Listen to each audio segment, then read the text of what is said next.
So today marks 1 year since the accident that changed my life. It was back on October 12th, 2016. I was riding my bike in Las Vegas. I did one last trick at the spot, and as I was riding away, my front wheel went into a hole and I face planted on the ground, and I broke my neck in 2 places and also fractured my skull and my face. It was definitely the worst thing that's ever happened to me in my life, and I think a lot of my family and friends will say it's the worst day that's happened to them as well. I know that since that day on October 12th, 2016, my life will never be the same. I lost the ability to be able to ride my bike like I used to, and I lost the ability to play music like I used to, and the ability just to be a normal person. It was taken away from me. But at the same time, there was something I got that day that I could have never gotten if I didn't go through that accident. My outlook on life changed. The things that weren't important to me back then are now important to me. And the days that I get to spend with my family and friends are so much more value to me than they used to be. And that's something I'm so grateful for. I mean, I wish I didn't have to learn it the hard way, but it's something I am taking out of this experience. That day affected not only just my friends and my family, but everybody here on YouTube. You guys have been behind our channel since we started it, and we feel like you guys are such a big part of us and what we do every single day. So today, on the anniversary of my accident, I'm going to do a full timeline of my past year. This has been the hardest year of my whole entire life, but so many amazing things happened to me every single day, and I was able to document so much of it. And what we're going to do today is go back on the timeline, and I'm going to show you guys all the milestones that I hit along this journey, all the days when I learned how to move certain parts of my body, and all the days where I was able to accomplish things that I never thought I would ever again. So we're going to start right on October 12th, the day of the accident. We were in Las Vegas, Nevada. We flew there for the Monster Cup. So we decided to go out there and film a YouTube video. We filmed a full video, and I decided to get one last trick for the video. I did a tail whip drop-in off of this concrete barrier into a wedge, and when I did the tail whip, I landed it and I rode away from it. But on my way, I ended up running into a hole. My front wheel went into the ground, and that's when I went head first. And I ended up breaking my neck in 2 places, and I ended up fracturing my skull, and I ended up fracturing the front part of my eyebrows up here. And it was a bad crash. It was the worst crash ever. It was an insane experience. Like I feel so bad for it, because like Big Boy was there, 19 years old, and he had to deal with me in the worst state possible. That day's always gonna live in infamy here on this channel. They ended up calling my wife that day, and they said that she needs to get to Las Vegas because they didn't think I was gonna make it through the night. And that makes me sick to my stomach hearing that. I can't fathom the strength that my wife had to have to be able to take that phone call and to keep going with that. But the next day she showed up October 13th with my dad. They both ended up getting to the hospital. How bad my injury was in crucial jeopardy at that point. They didn't know if I was ever gonna walk again. They didn't know if I was ever mentally gonna be there again. Not only physically, but my cognitive state as well. They didn't know if my brain was gonna be the same way it was. So October 15th was when they did the neck surgery. They went in on both the front and the back. They did surgery on my C3 and C4, and they also did surgery on my 6 and 7. And at that point, they had no idea. They actually told my family that I wasn't gonna be able to walk again. I don't hold that against the doctors at all. I know a lot of people are like, the doctors told me I wasn't gonna be able to do this. Well, you know what? The doctors, they did the best that they could. They told us the worst case scenario. And I'm so thankful that it wasn't the case, but I'm just so thankful for the doctors to be able to perform the surgery that they did as well as they did to give me a chance to be able to try to live a normal life again. So from October 15th to October 23rd, I was there at the hospital with my friends and my family. I wasn't there mentally. I was in a neck brace, and I wasn't able to move anything at all. There was little bits and pieces where they would think that my toe or my finger would move, and that was giving us hope. October 23rd, I went in for facial reconstructive surgery. They needed to repair all my eyebrows and everything. So what they did was put a titanium plate that goes across the front of my head right here. But when they did that, everything went routine, everything went fine. I still had my hair, as you can see in the photos. 2 days after that, on October 25th, my wife noticed that my vitals dropped. She called them in. They thought that there was too much medicine in me, so they gave me Narcan, and I actually came back. I actually woke up and I was coherent for a few minutes, and then I dropped drastically again. My wife called them back in. That's when they decided they needed to check into this. They did scans on me, and they realized that I had 3 brain bleeds. And now the brain bleeds was causing the swelling, and that's what was making me fade out. So they immediately went into surgery, and they removed my skull. What they did was actually remove my full forehead. The whole front bit of my forehead was removed to relieve the pressure. That's just mind-blowing to me. I didn't even think that was possible. Between October 25th and on, mentally I just wasn't there. I remember having this dream of mine that was repeating over and over, and it was me filming a YouTube video, and the YouTube video was just impossible to film. It was just never ending. It was in a vacant parking lot, and we were coming up with ideas to film, and I knew we had a deadline, and I was filming this video, and as soon as it would end, it would restart. And I remember this nightmare of YouTube, because YouTube became my life. Every day was devoted to my YouTube channel at that point. So that's what was consuming my mind. Once I woke up, I remember my mom showing me the video.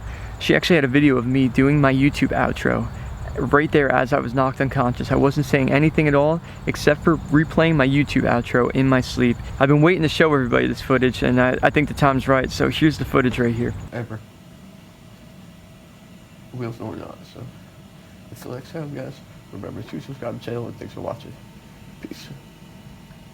So from October 27th till the 31st, it was all about recovery. They were checking up on me, making sure that everything was going smooth. My family was still there. My wife, Lisa, and my dad were there. They ended up staying there the whole time from October 12th until November 1st. November 1st is when we actually decided to go to New Jersey. We were going to Kessler Rehabilitation Center that was in West Orange, New Jersey, one of the top places in the country, and it's only an hour and a half from my house, so it was kind of a no-brainer on where we were gonna go. We had to get to New Jersey though, and to get to New Jersey, I had to go on a med jet. So I remember getting on the plane a little bit, bits and pieces of it. I remember the crew, they were really nice, really supportive. I remember talking a little bit. Now, November 1st, I immediately went into Kessler, and I don't have any recollection of being there in Kessler that first day. I don't remember going through the doors. I don't remember anything like that. That's how out of it I was. But the next day, immediately, we started physical therapy. Physical therapy was hard for me. If you guys even see the footage of my face, you could look at my eyes and my face, and you just don't see me.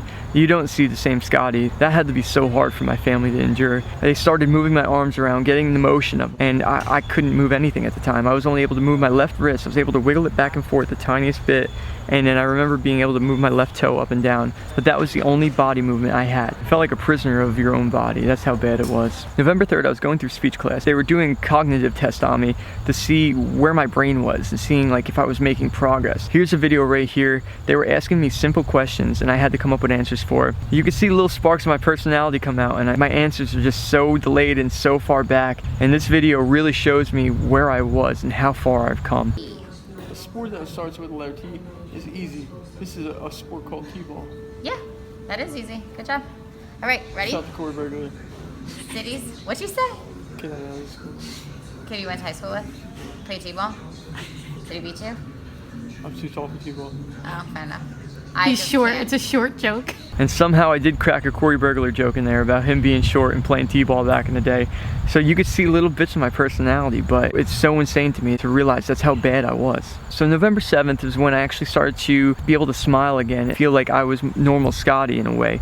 Not completely normal, but starting to get that ability back to have my memories and have my sense of humor and things like that. November 11th was when they gave me the new helmet. Monster ended up taking one of the helmets that they use for the rehab, and they painted it up for me. It's the same sponsors that I had for my BMX helmet, and I was so proud of that. That was so much better than that white thing I had. I felt so weird wearing that thing. November 12th was a big day for me. November 12th, I felt like I was there mentally enough to be able to address everybody on YouTube about my injury. I know so many people were following the channel at that point and were so curious to know what my condition was. So I felt that I was finally there mentally enough to address everybody on YouTube, and that was hard for me. As you can see in the video, I had no teeth.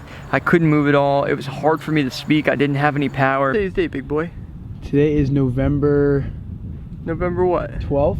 Yeah, So it is November 12th. Yeah. So my crash was actually exactly a month ago, and the crash was really bad.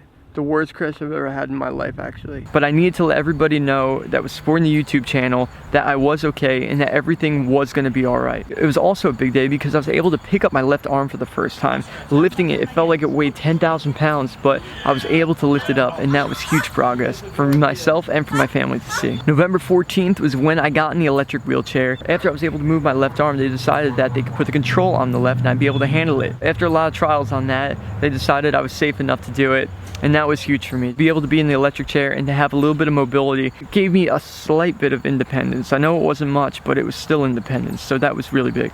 Now November 18th, I had another big milestone physically. I was able to move my left leg for the first time.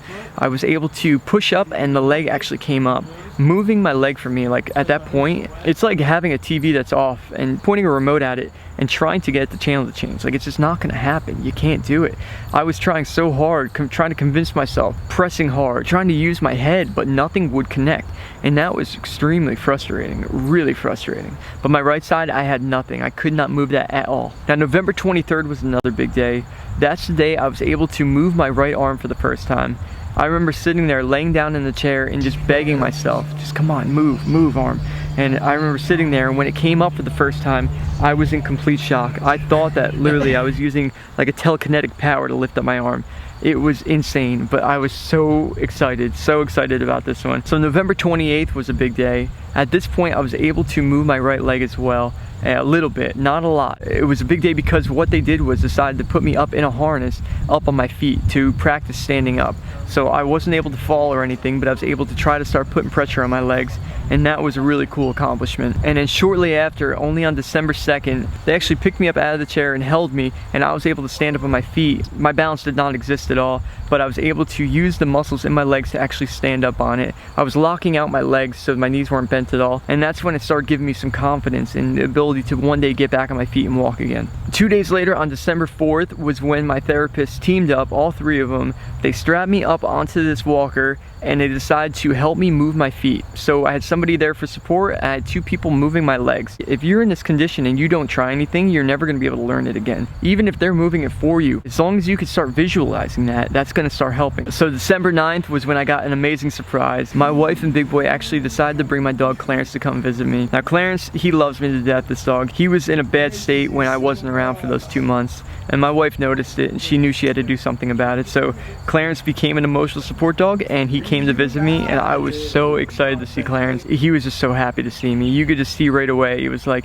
he missed his old friend, and that's how I felt too. So having Clarence there definitely lifted up my spirits. Now December 17th was pretty cool. I was able to stand up on my feet, hold my body weight up with my therapist to make sure that I was able to hold my balance, and I had my hand resting on top of a table. That's when I thought for the first time I am going to be able to get up on my feet someday. Now December 25th on Christmas was an amazing 2 days. So the day before Christmas, my friends actually came over and they visited me at the hospital. We had a cool little Christmas tree there and everything, and that was an amazing experience, just hanging out with my family and friends. Being away that long, you start losing, track of what your life used to be like. My life turned into Kessler, so having just my friends and family there to make it normal again was so cool to me. That night I actually did something pretty amazing, and I was able to stand up and hold myself up without having anybody support me and keep my balance. All I needed was somebody to help me stand up, and I was able to hold my balance, and that was such a huge accomplishment. And then the very next day on Christmas was the first time I was able to leave Kessler since I got there. I was actually able to go to my Aunt Lori's for Christmas.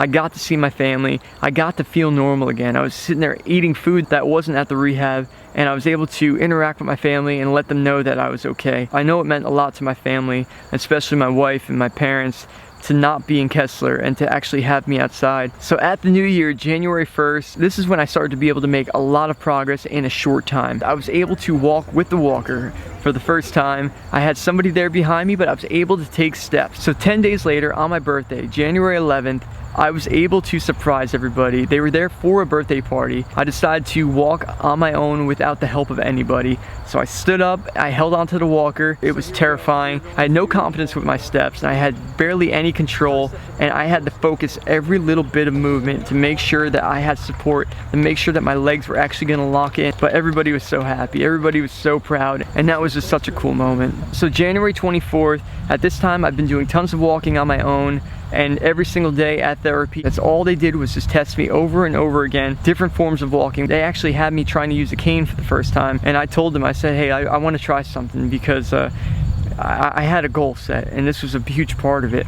So I asked them if I could take a couple steps on my own with support, and I actually picked up my cane and I took a couple steps for the first time with their support. This is when I knew that I was going to be able to get back on my feet and live a normal life again. So January 28th was a huge day for me. That was the day I actually left Kessler. They decided that I was well enough to leave and to be able to start outpatient care instead of being there as an inpatient. For me, living my life there from November 1st till January 28th, my life turned into my Kessler life. My room was decorated. It was my room, it felt like. So leaving there was a big shock, but I wanted to do something that I swore I would do, and I wasn't ready for it, but I still made myself ready for it. I decided I was going to walk through the threshold of the door by myself. Big boy helped me get up.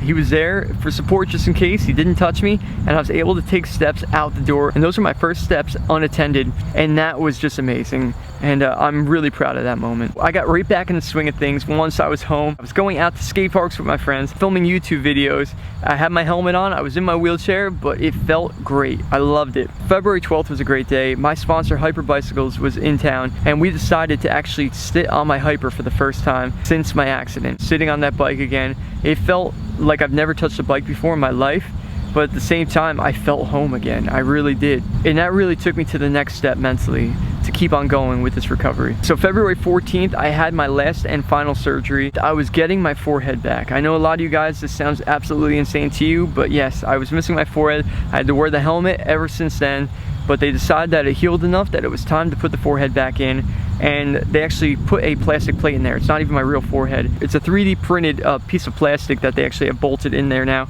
and they actually had to cut back into the scar, put the piece back in, cut it back. That was terrible. Recovery from that surgery was miserable, but I was so glad to actually have a forehead again. I remember seeing for the first time when my forehead was missing, and my heart just stopped. I thought they removed like a piece of my skull like this big. When I saw that they removed my forehead, I couldn't understand how it was possible. That was a huge moment. Even though it was completely miserable going through the recovery, I knew that things were going to get better and things were going to become normal again. And I also didn't have to wear a helmet anymore, so that was awesome. So for the next month, I did a lot of recovering. I started doing physical therapy around February 20th, and it was all small stuff until my head was healing. And then on March 13th, I had a big day. I actually was at the bike shop. I decided to do an update video. I did some walking on my feet, unattended. It was the farthest I'd walked at the time, unattended. But also I decided to take out my BMX bike. I was able to hold the handlebars and propel myself with my legs while sitting on the bike. So March 25th, I went to my first BMX jam since the accident.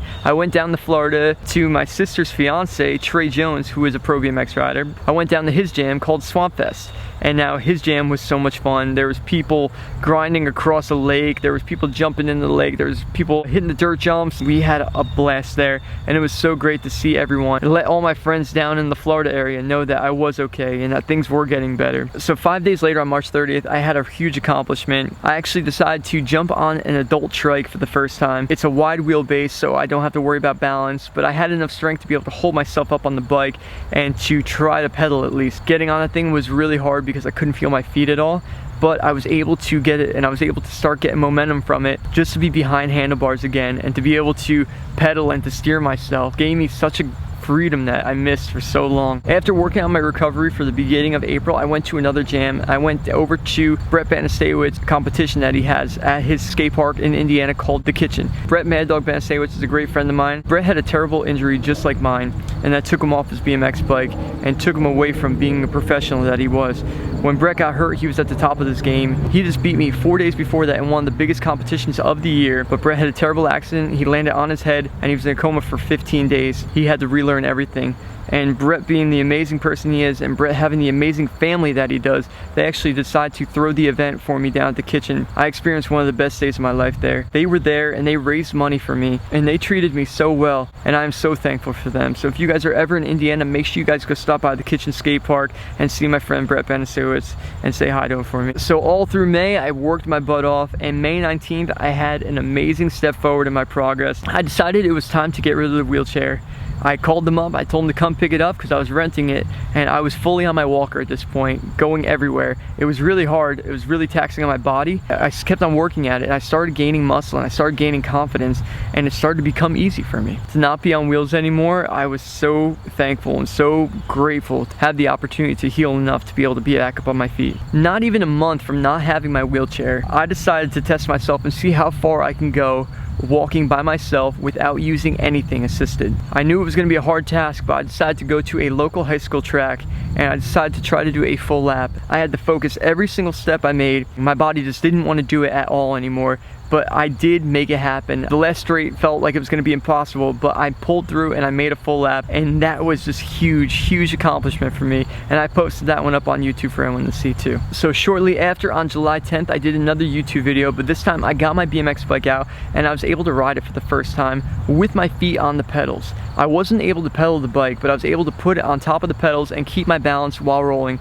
And that was an amazing feeling. That's when I started to realize that I was going to be able to get back on my bike one day, but I just needed to keep on working every single day for it. And then 4 days later, I had an amazing experience. I've been a fan of the X Games ever since I was a little kid.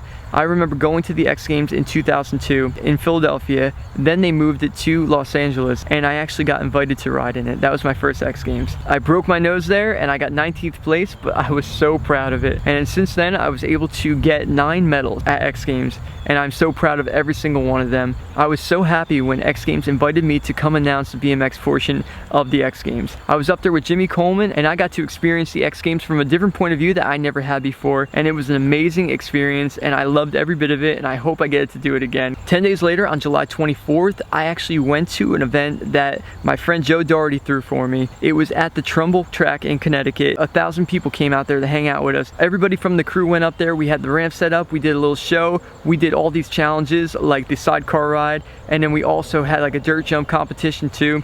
And it was a full-on BMX day, and everybody was there for me. I was blown away once again by how amazing the BMX community was. That was so cool, and I'm so thankful for Joe Doherty for throwing that event. So at the end of July, I was able to get back on my BMX bike. I was able to pedal my BMX bike around the shop sitting down. It felt great. I felt my body getting stronger, and that showed me just how much progress I really was making physically. And at that point, I knew I had a big task ahead of me, because I made it known that the day we got 1 million subscribers on YouTube, that I was going to ride my BMX bike at the skate park for the first time, but this time it was going to be standing up on my bike, so I knew I had to practice and get as strong as possible for that day. August 10th was a big day for me. I actually got rid of my walker and decided to use the cane full on at that point. I remember being at Kessler and just thinking like it was going to take an eternity for me to be up on my feet and not have a walker in front of me. That gave me so much motivation to keep going in my recovery. About 2 weeks after the announcement, on August 14th, was when I had to ride my BMX bike at the skate park for the first time, when the YouTube channel finally hit 1 million subscribers. Thank you all for subscribing. I know you guys are watching right now. I am so grateful to have you guys watching our videos every single day, and to hit 1 million was something I never thought that was going to be possible. So that day I showed up there with my friends, the people from the channel, and I decided that I was going to be able to pull it off. I was absolutely terrified, but I was there mentally ready and so excited about this, but so nervous and just so eager to get back on my BMX bike. Yeah, Scott! Yeah! Yeah, bro! Yeah, Scott! Yeah, Scott! Yeah, Scott! And that was such a huge moment for me. And I just remember seeing the look on my parents' faces. I felt like I closed the chapter on my recovery. That will always live on as one of the best days of my life. So about a week later, on August 21st, I was back on the BMX bike, but this time I decided to try to teach myself how to jump. I decided I was gonna start from scratch. I was gonna get a board out and a brick. It was so hard. It was hard to hold my body up. It was hard to stay on the pedals, but I love the challenge. I've been loving challenges on my bike ever since I was 8 years old, and that's why I fell in love with BMX in the first place. So what we did was set up the board, and I started practicing to jump, and by the time we got to the end of it, I decided I was gonna jump over Big Boy, and that's what we did. I set the ramp up, he laid down on the ground, and I jumped over the big dog, and I was able to hold onto the handlebars and hold myself up, and that was such a cool feeling. So next up in September, I decided to test myself once again on the bike, but this time I got on my 29-inch bike, and I took a trip over to the Masquan Reservoir, which is a 5-mile loop I've been going to ever since I was a little kid. It has 2 spots apart, and it's pretty much at the halfway point on both sides of the reservoir. I was hoping for 5 miles, but I ended up only getting halfway, and my body was so fatigued I could barely even stand up. But I told everybody I'd be back in a few weeks to try it again. So I put that one off to the side for a little bit, and I decided to keep on working on the muscles that needed to be built up. On September 20th, I got back on the bike again. This time I went to the track behind my bike shop, the track where it all started for me, where I started racing in April of 1995. Decided to try to do a full lap. This was going to take a lot of endurance and a lot of strength to make it all the way around it. The track is a little bit further than a quarter mile. There's all these jumps in the way that were going to test how strong I was. To my surprise, I was able to make it around the track twice. That felt great to be up there and to relive that moment again of when I was 8 years old for the first time, sitting on that gate accident. It just so happens to be behind the bike shop that I now own. It is so crazy to me still. Every time I even talk about it, it just brings me back to when I was a kid and just thinking about how cool it would be to own a bike shop. And I actually own the bike shop I grew up going to. So a little more than a month from the last time we went to the reservoir, I went back over there and decided to give it another try. I went in there extremely nervous, kind of scared of failure, but I was up for the challenge. I actually got on the bike and I made all 5 miles a little over a month after that. And that just goes to show on just how much strength I am getting every single day and how much progress I am making throughout this recovery. So next up, closing in on the year mark, October 9th, I was able to do something for the first time that I haven't done since my accident, and that was be able to drive a car again. I actually passed my test to be able to get my license back and to be behind the wheel, and I felt like $1,000,000. I felt like I was 17 again, like I just got my license. And I was just so proud of the freedom that comes along with it, that I don't have to ask people for rides and I don't have to kind of bug people or nuisance people. I'm so thankful for the help that I've got from every single one of my friends and family, but I do want to give them a break. I want my wife to be my wife. I don't want her to have to worry about taking care of me. And I want my friends to just enjoy the time that they spend with me. So that was such a cool moment for me to get behind the wheel of my car, my truck again, and I'm just so proud of that. I really am. So currently, as we're filming this is the day before the accident. I actually have some news for you guys. I'm actually heading back to Vegas for my accident, and I'm actually going to be there for the Monster Cup, but I'm gonna go a couple days early and I'm going to bring you guys to the spot. We're gonna go check it out and kind of make sense of it and be able to kind of close that chapter and realize what went wrong. It's gonna be a big moment for me. I know a lot of you people are like, why would you want to go there again? But I don't hold a grudge to that location. I don't hold a grudge to the trick or bike riding. It was an accident, and accidents do happen. Like I always say, it's how you handle these accidents. And for me, going back to the spot and to be able to see where the accident happened, it's going to give me closure, but it's also going to give you guys closure so you guys can understand what went wrong that day. But also I get to go back to the hospital and revisit a couple people that helped me out there and thank them for helping me. And I'm going to bring you guys along for this journey. I'm going to have the camera there and you guys get to experience this, and I'm excited to put this behind me. I'm excited for the future. I'm so excited to see how far I could take this and see how much better I can get over time. Through this injury, this has been the hardest year of my life, as I say over and over again, but this year has taught me so much. It taught me how amazing people can be when times are rough. To be able to see my family come together and my friends, and to be able to see everybody that watched the YouTube videos, all the kind things that you guys did for me, everything from buying Stand With Scotty shirts, buying Stand With Scotty stickers, and donating money to Road to Recovery, and also sending me gifts and sending me cards. Like, I read every single one of them. I am so thankful for all of that. You guys don't understand how important all those moments were, seeing just how important my recovery was to you guys. I will forever be grateful for that. And for this video, I want to end this with thanking everybody. I want to start by thanking my family and my friends. If it wasn't for them, I couldn't imagine how I can go through this injury. My family and friends, my wife especially, for stepping up and being the best possible wife that she ever could be. I'm so lucky that I have her, and I'm so grateful to see just how devoted she is to me. And she stood in there and she was so strong throughout the whole thing. That opened up my eyes so much and completely changed the way that I look at relationships, and I see how important every single day is I get to spend with her and with my family and with my friends. And also to my family, my mom, my dad, my little brother, my older brother, my sister, every day that they would come spend with me at Kessler, all the help that they would give me and everything they sacrificed to help me get better. Thank you guys so much. Every single one of my friends I need to thank. Everybody from the channel, especially the big boy. He stepped up there, he got videos out for you guys and kept the channel alive. All my friends for coming to visit me at Kessler whenever you guys had a free chance. You have no idea how big of a smile you guys put on my face. I also need to thank Road to Recovery. Without them, my family would have been lost throughout this injury. You guys helped so much in organizing everything, and you guys raised so much money to help me out through my recovery, and I am so thankful for that. So everybody, if you guys can go check out roadtorecovery.com, please donate if you can. There's so many athletes that are in need just like I was, and they have so many stories that need to be heard, so please go check it out. Follow them on Instagram too. They are great people and they're here to help, and what they did for me, I will forever be grateful for. Next up, I want to thank all my therapists, all the aides, everybody at the Kesslers, everybody along the way that has helped me, all the doctors. Without you guys couldn't make my dream a reality again. And here we are, 12 months later, I'm back up on my feet, I'm driving a car, I'm playing my piano again. Thank you guys so much. Huge thank you to Monster Energy, Vans Shoes, Fox Clothing, Hyper Bicycles, and Snafu for standing behind me, supporting me, and keeping me around in BMX. I love everything about BMX, and I am so thankful that I'm still a part of the brands and I get to contribute to making BMX better. Also, I want to thank the BMX community in general. Every single one of you that threw jams for me, that sent cards, that donated for me, thank you guys. I'm so glad I decided to ride BMX and not play football when I was like 7 or 8 years old, because this community has been absolutely amazing and I'm so proud to be a part of it. So thank you all. And last but not least, I want to thank everybody here on YouTube.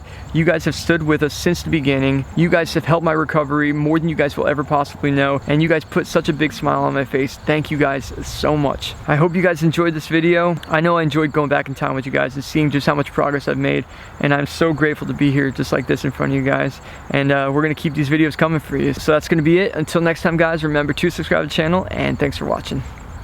Peace.